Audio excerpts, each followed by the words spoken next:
Apellido Matamoros y trabajo con musulmanes, lo cual es una cosa, aquí es menos chistosa, pero vivimos en la costa española, en Valencia, y cruzamos mucho al norte de África. En la Edad Media, los españoles bautizaron a los árabes que solían vivir en España como moros. Hasta el sol de hoy, ellos hablan de los moros. Y tenemos muchos dichos, ¿verdad? No hay moros en la costa y ese tipo de cosas. Así que yo soy apellido Matamoros y trabajo con musulmanes. Mi esposa Patricia es apellido Mora, que aquí en Costa Rica la mora es la fruta, ¿no? Pero resulta que en España la mora es la mujer del moro. Y mis hijos son, por ejemplo, Priscila Matamoros Mora. Matamos moros, matamos moras. No tenemos problemas de género en nuestra familia.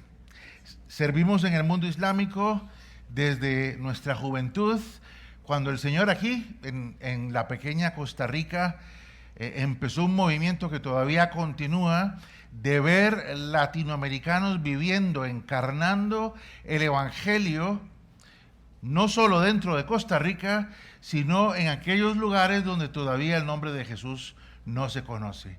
Y ha sido una aventura, un regalo de Dios, ver a los ticos, pero también ver a los chapines y a los salvadoreños, hondureños, los suramericanos, trabajar todos juntos para ganar con el Evangelio y las buenas noticias de Jesús a los musulmanes para Jesús.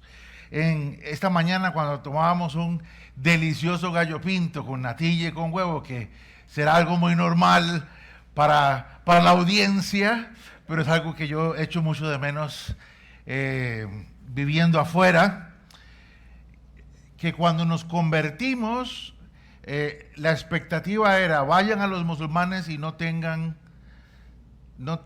grandes expectativas, o sea, no tengan fe, básicamente, ¿no? Hagan lo que puedan. Y si se convierte uno en todo su ministerio, dese con una piedra en el pecho. Así, llenos de fe, nos enviaron al campo misionero. Pero quiso Dios que esta generación de misioneros viviendo en estas latitudes hayan visto más musulmanes venir a los pies de Jesús que en los 1000 años anteriores de la historia del Islam.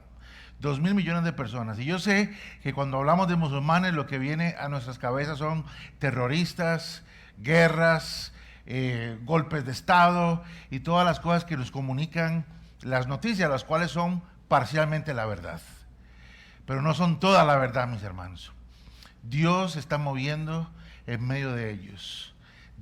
Jesús está revelando a ellos a través de su palabra, pero también a través de sueños y visiones, y solo confirmando la palabra. No sé a cuántos de ellos Jesús ha venido y les ha dicho: busca mi palabra, en árabe, el Injil,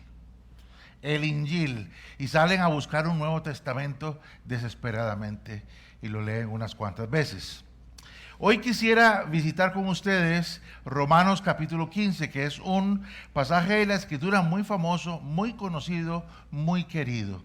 Y vamos a leer de los versos del 17 al 24. Del 17 al 24. A mí me ha tocado mucho la palabra de Dios en los discursos del apóstol Pablo recientemente, en mis lecturas bíblicas. Me he sentido muy tocado al ver cómo él, cuando va llegando al final de su peregrinaje en este mundo, él hace resúmenes de su ministerio.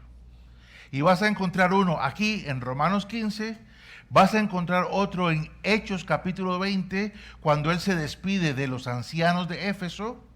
Vas a encontrar otro en Segunda de Timoteo, y luego encontrarás pequeños resúmenes hacia el final del libro de los Hechos, cada vez que él tuvo que presentar defensa de su fe. Y entonces tomamos extractos de la vida de aquel que fue, pues en realidad, el primer gran misionero a otras culturas que tenemos en el Nuevo Testamento, que junto con los otros 12 apóstoles capitaneó el avance del evangelio del mundo judío hacia todas las culturas del planeta. Y aquí estamos usted y yo. Y vamos a leer este discurso. Y va así. Es más, comencemos del verso 15. Dice, a partir del verso 15, sin embargo, romanos, les he escrito con mucha franqueza sobre algunos asuntos como para refrescarles la memoria.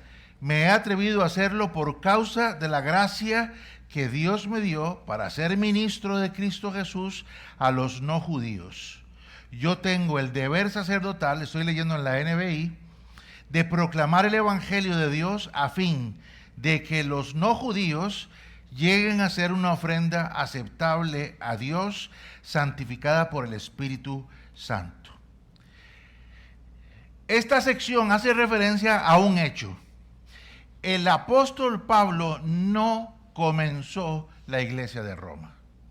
Es posible que personas que estuvieron presentes en Pentecostés, cuando fueron regresando, temerosos de Dios, que eran no judíos que creían en la fe judía, o judíos de la diáspora, judíos que vivían fuera de Palestina y que venían de todo el mundo para las grandes fiestas que sucedían en los templos, es muy posible que ellos comenzaran las primeras comunidades cristianas en Roma. Lo importante, Pablo no comenzó la iglesia en Roma. Y nos va a decir más adelante que él intentó hacerlo muchas veces, pero por su trabajo misionero no había podido estar ahí. Entonces, él dice, me he atrevido a hablarles con mucho atrevimiento para recordarles unas cuantas cosas. Y esas cuantas cosas es el tratado teológico probablemente más importante del apóstol Pablo en el libro de Romanos. Luego les dice, no me conocéis, pero seguro que ya sabéis que he sido llamado a ser ministro de Cristo Jesús a los gentiles, dice la Reina Valera. Gentiles es sinónimo de la palabra naciones. Yo tengo el deber sacerdotal, dice, de proclamar el evangelio y presentar a las naciones como una ofrenda agradable para Dios. Cosa interesante, Pablo está escribiendo esta carta en la ciudad de Corinto y ustedes van a estar ahí en pocos días repasando esas cartas. Pero bueno, en este caso él está sentado en Corinto, que se había convertido en una ciudad satélite de donde él hizo avanzar el evangelio a través de sus compañeros misioneros o personalmente, y él tiene en mente algo. Entonces él escribe a la capital del imperio con algo en mente. Él tiene una idea y se presenta. Lo que vamos a leer, lo que estamos leyendo en estos versos y leeremos después es, para decirlo en español más moderno, está sacando su currículum vitae.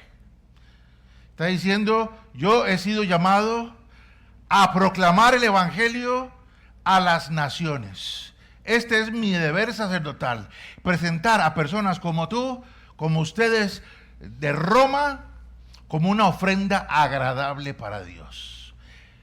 Pablo está en Corinto en su viaje de regreso a Jerusalén y llevaba en la bolsa una gran ofrenda para los pobres de Jerusalén. Y algunos dicen que cuando él dice, ustedes son mi ofrenda a Dios, está asociando la idea de la ofrenda que él mismo está llevando para los pobres de Jerusalén. Muy bien, él dice, soy ministro de Cristo Jesús a los gentiles, léase naciones. Y ustedes son una ofrenda santificada por el Espíritu Santo. Volverá el Espíritu Santo después cuando nos dice lo siguiente. Por tanto, vea el verso 17, por tanto, mi servicio a Dios es para mí motivo de orgullo en Cristo Jesús. No me atreveré a hablar de nada sino de lo que Cristo ha hecho por medio de mí para que los no judíos lleguen a obedecer a Dios. Lo he hecho con palabras y obras, con señales y prodigios en el poder del Espíritu Santo. Entonces les dice, no me conocen, pero mi servicio a Dios me es motivo de orgullo. Porque con palabras y con hechos, y aquí cosa importante, la iglesia de Cristo, a través de los siglos, por alguna razón, tiende a cojear de algún lado. Porque él dice, con palabras y con hechos. Y a lo largo de los siglos, a veces, la iglesia cojea del lado de palabras. El evangelio debe ser proclamado verbalmente. La fe es por el oír y el oír por la palabra de Dios. Pero por el otro lado dice, con palabras y con hechos. Él dice, todo lo que he hecho, todo. Él ya está, es un misionero veterano, tendrá 20 a 30 años de ministerio. Dice, todo lo que ha sucedido con este siervo del Señor ha sido o por la proclamación de las buenas noticias, pero también por los hechos de las buenas noticias, los actos de las buenas noticias. Y le comentaba a los hermanos esta mañana que no puedo describir, la verdad no lo esperé, lo importante que resultaría en nuestro trabajo con los musulmanes la proclamación verbal y la demostración del evangelio. Sin querer queriendo, decía aquel famoso filósofo mexicano, llegamos nosotros a Jordania cuando estalla la guerra con Siria, su país vecino.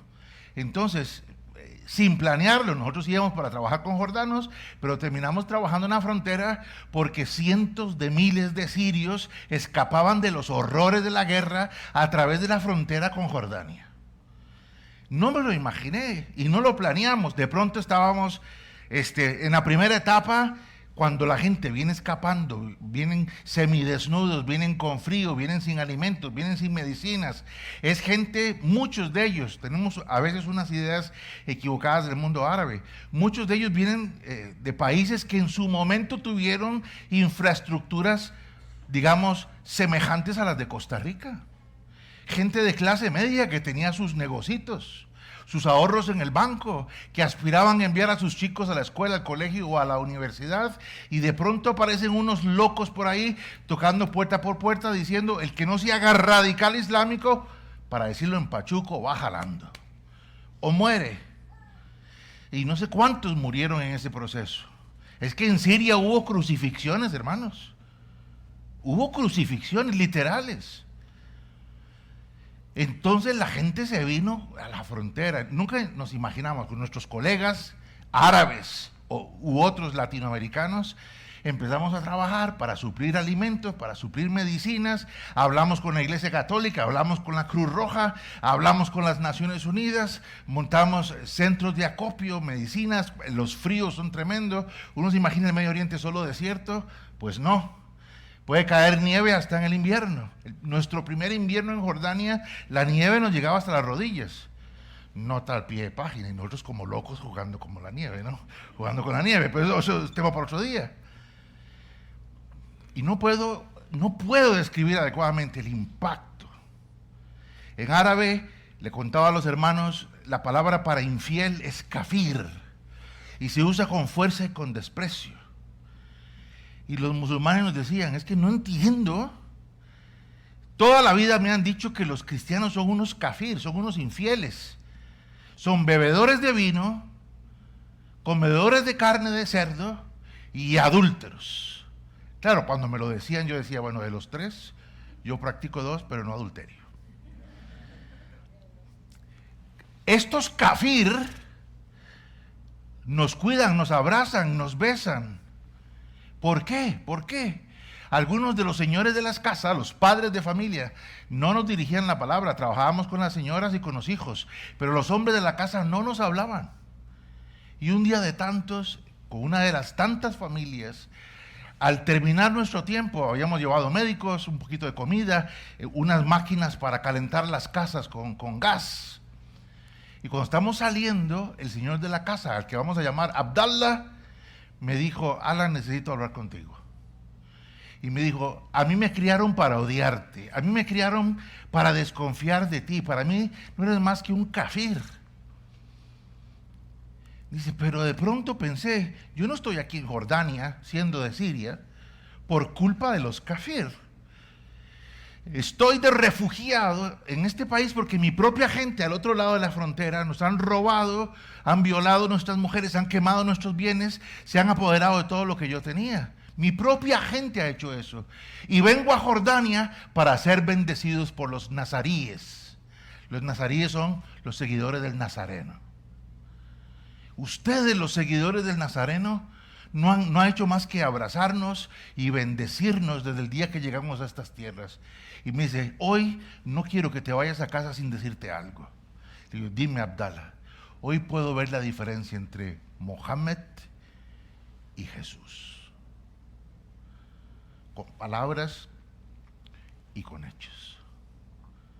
Puedo ver la diferencia. ¿Me voy a entender? Y el apóstol Pablo está diciendo con palabras y hechos. Sigo leyendo. Dice, y además poderosas señales y milagros por el poder del Espíritu de Dios. Hablaré de eso más tarde. Dice, así que habiendo comenzado en Jerusalén, he completado la proclamación del Evangelio de Cristo por todas partes, hasta la región de Iliria.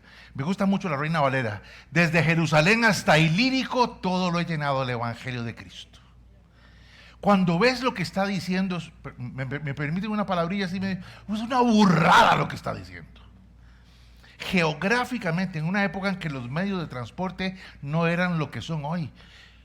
Dicen las malas lenguas que no había WhatsApp en esa época. Solo para decirle algo. Y este hombre, lleno del Espíritu de Dios, con todos sus compañeros de trabajo, con Lucas, con Timoteo, con Tito, con Silas, con todos los que el Señor le puso en su vida, embriagados de la presencia de Dios, llenaron el oriente del Imperio Romano. Dice, todo lo he llenado del Evangelio de Cristo desde Jerusalén hasta Ilírico. Vea los versos 20 y 21 que son famosísimos. En efecto, dice Pablo a los romanos, mi propósito ha sido predicar las buenas noticias donde Cristo no sea conocido, para no edificar sobre fundamento ajeno. Más bien, como está escrito, los que nunca habían recibido noticia de él lo verán y entenderán los que no habían oído hablar de él. Este trabajo es lo que muchas veces me han pedido ir a visitarlos. Verso 19, verso 20. En efecto, mi propósito. Ahora, cáigase de espaldas. Bueno, mejor no. La palabra propósito se puede traducir como esfuerzo, se puede traducir como propósito. Pero si usted va a la casa y busca las versiones anglosajonas, las más conocidas, NBI, ESV y otras de esas, vas a encontrar que en inglés tradujeron ambition, ambición. Porque la palabra propósito o me he esforzado por, también se puede traducir mi ambición ha sido predicar a Cristo donde no ha sido nombrado para no edificar sobre el fundamento ajeno. Santas ambiciones. Santas ambiciones. Él está diciendo, la ambición de mi vida es que todo ser humano tenga una oportunidad clara de escuchar las buenas noticias de Jesús de Nazaret. A eso he dedicado mi vida y por eso, Romanos, no he podido llegar a la capital del imperio. Me he gastado la vida desde Jerusalén hasta Ilírico llenándolo todo del Evangelio de Jesús. ¿Están conmigo? A mí me parece como una peli, una peli de acción. Yo hasta música le pondría. Vivir para la gloria de Dios. Dice, soy ministro de Jesucristo para predicar el Evangelio a las naciones. Ya sea con hechos, ya sea con palabras, con el propósito de que los que no han oído, oigan. Los que no han entendido, entiendan. Y que todos puedan escuchar las buenas nuevas de Jesús. Ahora, esto revela otra cosa. Pablo estaba totalmente convencido de una cosa, y aquí parafraseo un verso del libro de los Hechos. Pablo estaba convencido de que no hay otro nombre dado a los hombres bajo el cielo por el cual podamos ser salvos, solamente el nombre de Jesucristo. Y eso era el motor de su vida.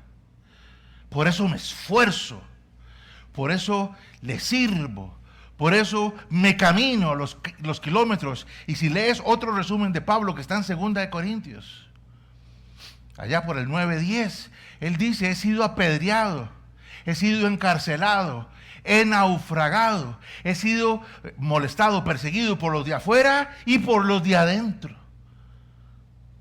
Todo por la causa de Cristo. Me han guindado de un muro en la ciudad de Damasco. Dicho sea de paso, ese muro todavía existe. Qué vida, ¿no? Vivir para la gloria de Dios. Ahora, probablemente no todos iremos a la China, pero todos podemos ir a la esquina. El tema es, hermanos, yo no sé, en el ajedrez, en la economía de Dios, Él coloca a su pueblo en distintas situaciones, geografías y latitudes. Esto no se trata solamente de geografía, se trata de obediencia. Donde Él me coloca, vivo y florezco para la gloria de Dios. Hago en el poder del Espíritu que mi fe florezca y atraiga a otros. En Filipenses 4, después de recibir la ofrenda misionera de la iglesia de Filipos, dice: su ofrenda no es otra cosa que una ofrenda de olor fragante, el aroma. En Corintios dice: vosotros sois cartas abiertas, como si rogásemos al mundo, reconciliados con Dios. Este era un tema pivotal para el apóstol. Pivotal. Ahora, seguimos leyendo y dice 22, este trabajo, ¿cuál trabajo? Predicar el evangelio en el oriente del imperio. Dice: pero ahora que ya no me queda un lugar donde trabajar en esas regiones, y como desde hace muchos años anhelo verlos, no me queda campo. ¿Qué hubieran agradecido las iglesias jóvenes que él se dedicara a chinearlas un poquito? Cosa que se hizo en Éfeso y en Corinto, pero no en todo lado. Él dice: tengo planes de visitarles cuando vaya rumbo a España, a los de Roma. Espero que después de que haya disfrutado de la compañía de ustedes por algún tiempo, me ayuden a continuar el viaje. Me ayuden. Yo no soy de idiomas bíblicos así, ahí. Pero la palabra me ayuden es propempo. Y esa palabra es una palabra, ¿cómo lo digo?, comunitaria. Él no está diciendo: bueno, como ya terminé aquí en el oriente del imperio, me pasaré por Roma cuando voy para España, que es mi próximo llamado misionero, y la pasamos bomba, gallo pinto con huevos y salchicha y con buena natilla y café con leche, y la paso bomba con vosotros, con ustedes, y luego me voy solito para España. Propempos comunitario. Y la idea es: pasaré donde vosotros, me voy a deleitar en la comunión de los santos en Roma, y luego, señores, me acompañan a España, porque este no ha terminado. Todo lo he llenado del Evangelio de Cristo, desde Jerusalén, Siria, Turquía, Grecia, Macedonia, la zona ahí comienza Europa Oriental, al norte de Grecia, Macedonia, Filipos, Tesalónica. Y dice: pero ya terminé aquí, me voy para España. Nosotros vivimos en España, ahí tienen su casa, en la ciudad de Valencia. Hoy hablamos de las paellas, que son una maravilla, pero me estoy perdiendo el punto. Tú vas al norte de España, a una gran zona que se llama Galicia. Y hay una ciudad que se llama Santiago de Compostela, que es muy famosa porque se hacen peregrinaciones ahí. A pie se puede ir o en carro. Vas a un lugar que se llama Cabo, es un cabo que tiene un faro enorme, se llama Cabo Finis Terre. Ninguno de nosotros habla latín, pero no se necesita ser muy brillante para finis, fin, terre, tierra, el cabo del fin de la tierra. Qué lindo, ¿no? Y Pablo está diciendo: señores de Roma, no me queda más campo aquí. He terminado, he cumplido. Pero Jesús tiene algo más para mí. me voy al fin del mundo. Me voy al fin de la tierra, a Finisterre, a España, a Iberia, porque ahí no se ha predicado. Y ustedes, señores, iglesia local de Roma, se vienen conmigo. ¿Estamos?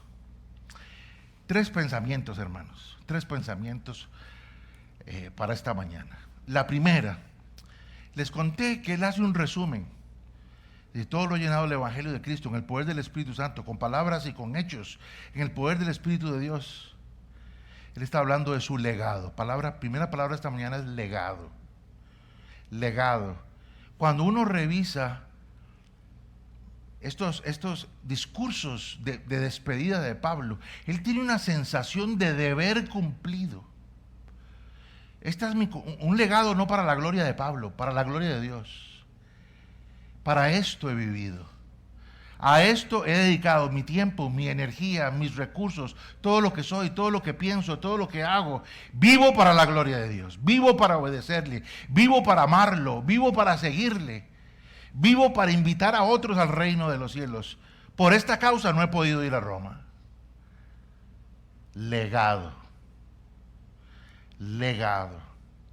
Y a mí eso me ha vibrado el corazón por años. O sea, vivo para la gloria de Dios. Vivo para cumplir todo lo que Él quiera diseñar para nuestras vidas. Vivo para unirme a lo que Él ya está haciendo. Dios está haciendo cosas en este mundo tan perdido y tan necesitado de Dios, queridos. Y sí, hay necesidades en la iglesia y las vamos a atender y nos vamos a curar y nos vamos a cuidar los unos a los otros. ¿Estamos de acuerdo? Pero afuera hay gente que cuidar, hay gente que curar, hay ovejas que traer al rebaño. Vivimos para la sola gloria de Dios y cumplimos el sacrificio del Calvario, el poder de la resurrección, cuando en la providencia divina podemos ser utilizados para invitar a otros a la misma fe que hemos abrazado. Legado. La segunda palabra, voy a usar esa, ambición. Santas ambiciones.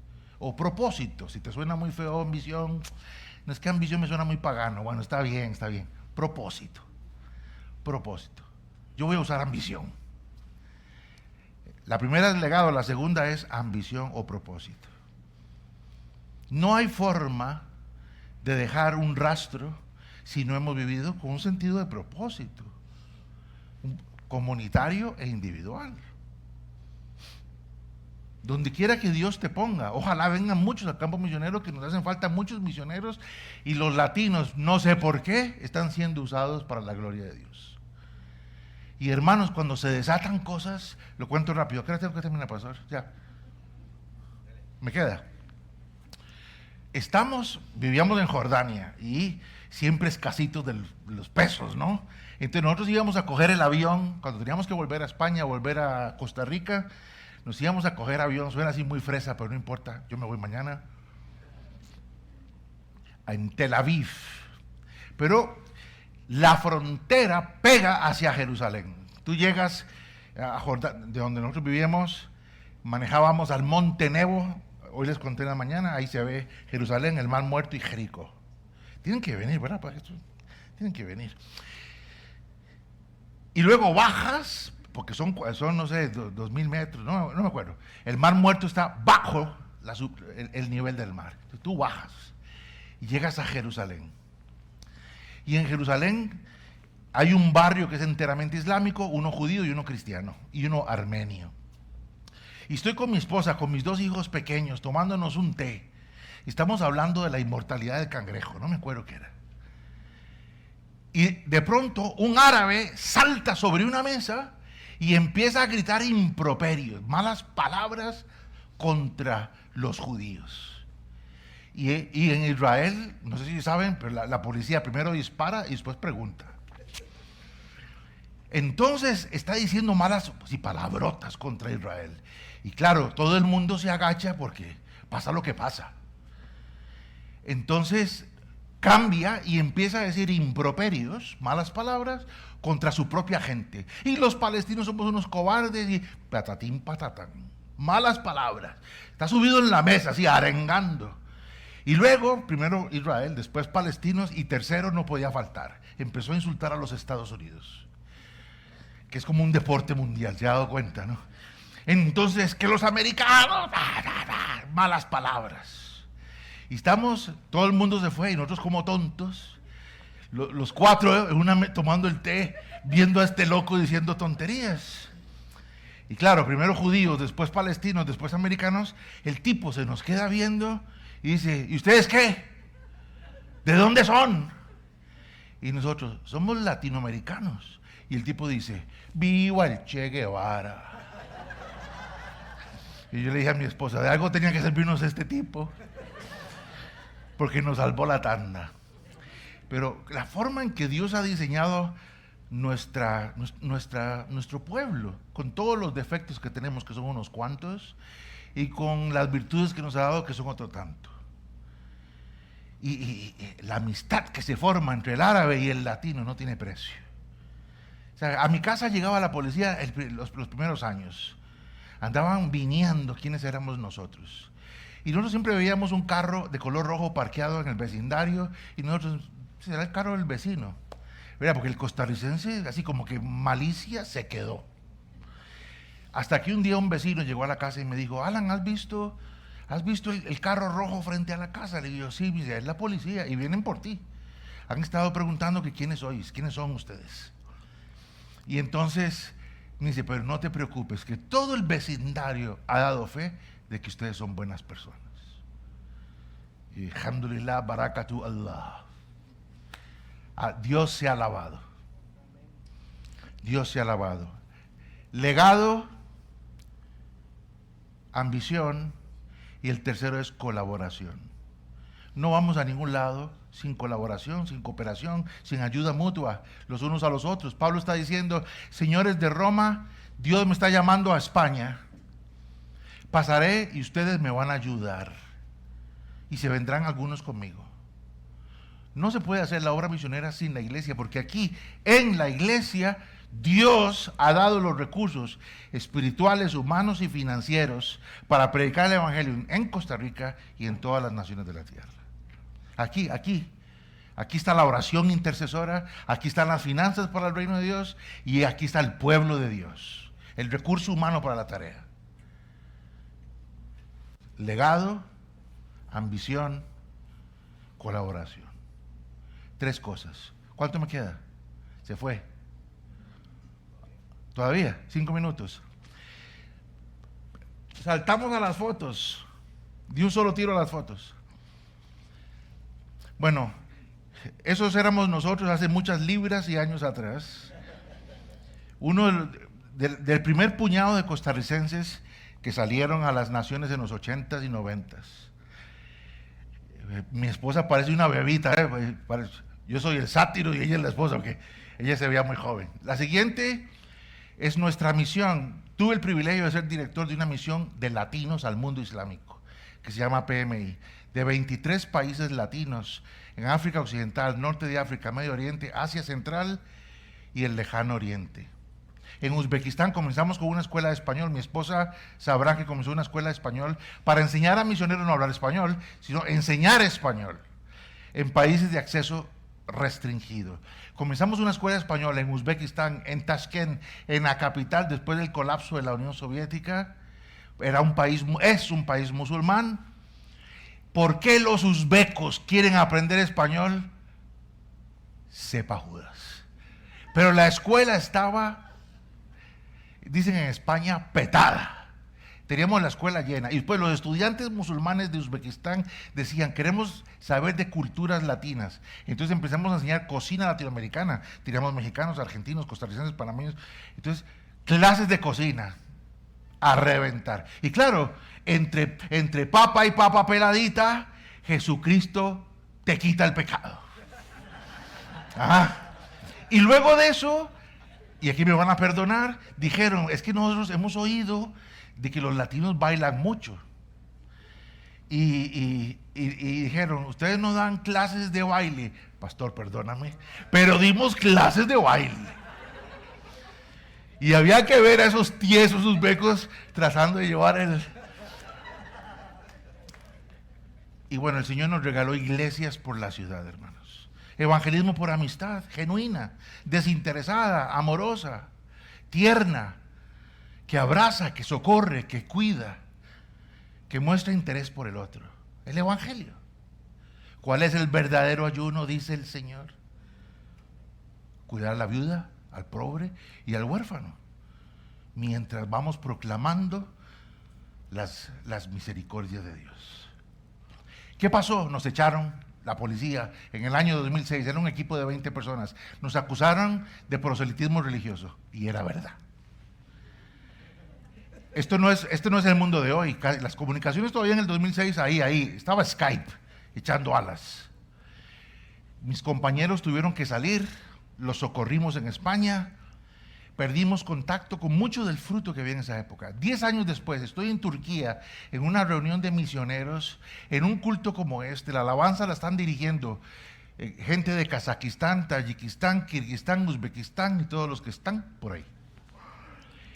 Estoy sentado en la última fila, termina la alabanza, un chico con un sombrero uzbeco va por el corredor. Estoy sentado ahí y se me acerca al oído y me dice: ¿es usted latinoamericano? Y sí. Me dice: ¿podemos hablar afuera? Le digo: claro que sí. Y se me acerca y me dice: mi nombre es Ambar Ramapov. ¿Usted conoce a una mujer que se llama Mayra Anguiano? Mayra es una misionera mexicana que dedicó su vida en Asia Central. Y dice: acabo de tener un bebé, una nena, y le puse Mayra, en recuerdo de Mayra. Y Gustavo Fallas y Alejandra, hombre, son de Costa Rica. Y Antonio Andreoli, claro, de Argentina. Conocía los nombres de todos los misioneros. Y me dice: hace más de 15 años yo vine a Cristo con ellos. Ellos me discipularon. La policía echó a los misioneros y perdimos contacto.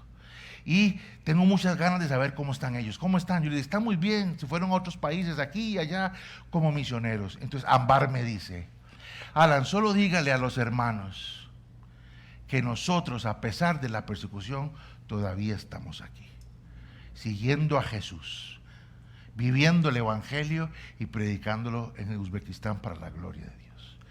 Jamás pensé yo, este jovencito de Plaza Víquez, Pachuco de Plaza Víquez, de Barrio Vasconia, que el Señor nos permitiría ver todo el círculo, desde el envío del misionero, la adaptación, desarrollo del proyecto, el nacimiento de la iglesia se empodera, persecución, nos expulsan del país, pero sin los misioneros la iglesia ha seguido adelante.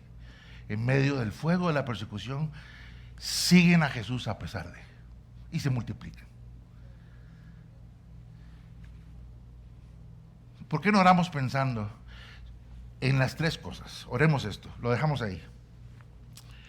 Legado, propósito y colaboración. Vivir para la gloria de Dios. Vivir con un sentido de: Señor, tú me has diseñado, tu embrión vieron mis ojos. ¿Cómo me voy a unir a lo que tú estás haciendo en este mundo? Y luego no lo hago solo, lo hacemos juntos, porque juntos es mucho mejor. He sido bendecido esta mañana participando en un desayuno con el liderazgo de su iglesia. No puedo expresar la alegría que produce estar los hermanos juntos en armonía. Oremos. Señor, te doy gracias por tu palabra, por el apóstol. Oramos pensando en el legado del apóstol y en mi humilde contribución. El apóstol decía: todo lo he llenado del Evangelio de Cristo, desde Jerusalén hasta el Ilírico, con palabras y con hechos, en el poder del Espíritu Santo. Te pido que yo pueda vivir para llenarlo todo del Evangelio de Cristo en mi vecindario, en mi país y en el mundo, con palabras y con hechos, en el poder del Espíritu Santo. Legado. Oro, Señor, que me permitas vivir con santas ambiciones, con sentido de propósito. Tu embrión vieron mis ojos. Tú me has diseñado para la gloria de tu nombre. Permíteme, Señor, cumplir todo aquello para lo cual tú me has amado y me has diseñado. y oro por la colaboración del cuerpo de Cristo. Nos ayudamos y nos bendecimos los unos a los otros, dentro de casa y fuera de casa. Mirad cómo se aman, que el mundo nos vea y tenga sed de la bondad del Señor. En el nombre de Jesús. Amén. Gracias, hermanos.